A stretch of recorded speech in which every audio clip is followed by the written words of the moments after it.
নামাজ রোজা করে চার ধরনের পুরুষ জান্নাতের মধ্যে যাবে না, শুধু জাহান্নামের মধ্যে যাবে। বন্ধুরে আমার,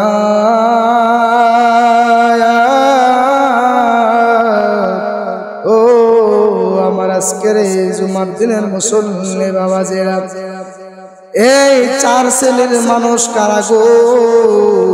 আসুন একটু জেনে নেই এই চার শ্রেণীর মধ্যে আপনি আমি আছি কিনা একটু জানার দরকার আছে না নাই? বন্ধুরে আমার,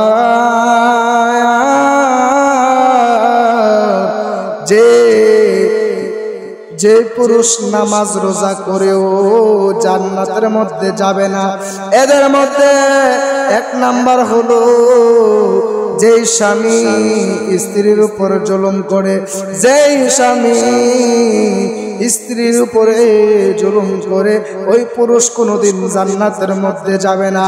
যেই স্বামী স্ত্রীকে অত্যাচার করে, নির্যাতন করে, জুলুম করে, অত্যাচার এবং অনেক ধরনের খারাপ আচরণ করে ওই পুরুষ কোনোদিন জান্নাতে যাবে না।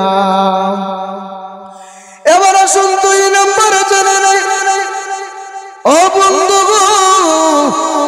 যেই পুরুষ নারীদের পোশাক পরে, এমনও বাংলাদেশে অনেক পুরুষ আছে নারীদের আকৃতি ধারণ করে, নারীদের মতো ভঙ্গিমা করে, নারীরা মহিলারা যেরকম ভাবে ভঙ্গিমা করে চলাফেরা করে গো,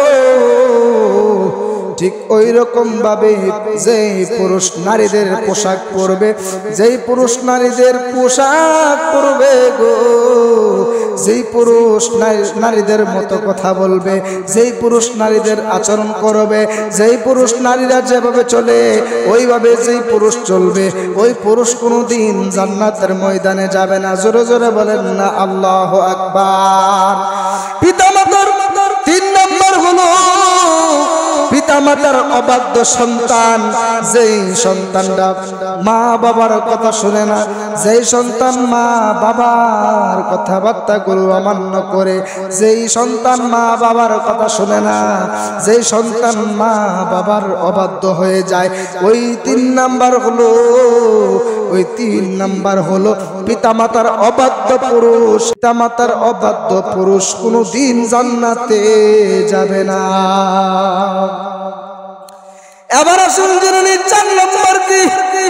4 নম্বর হলো দায়ুস পুরুষ। এতদিন শুনলেন মহিলা দায়ুস হয়, কিন্তু আজকে জেনে নিন পুরুষের মধ্যেও দায়ুস আছে রে বাবা। এই জন্য আজকে জেনে নিলাম নামাজ রোজা করেও 4 শ্রেণীর পুরুষ জাহান্নামে যাবে। 1 নাম্বার হলো যেই স্বামী স্ত্রীর উপর জুলুম করে, 2 নাম্বার হলো যেই পুরুষ মহিলাদের আকৃতি ধারণ করে, যেই পুরুষ নারীদের পোশাক পরে, 3 নাম্বার হলো পিতামাতার অবাধ্য সন্তান যারা, তারা কোনোদিন জান্নাতে যাবে না। 4 নম্বর হলো দায়ুস পুরুষ কোনোদিন জান্নাতের মধ্যে যাবে না। জোরে জোরে বলেন না আল্লাহু আকবার। এই 4 শ্রেণীর মধ্য হইতে আল্লাহ পাক আমাকে আপনাকে হেফাজত করুক। জোরে বলেন না আমিন।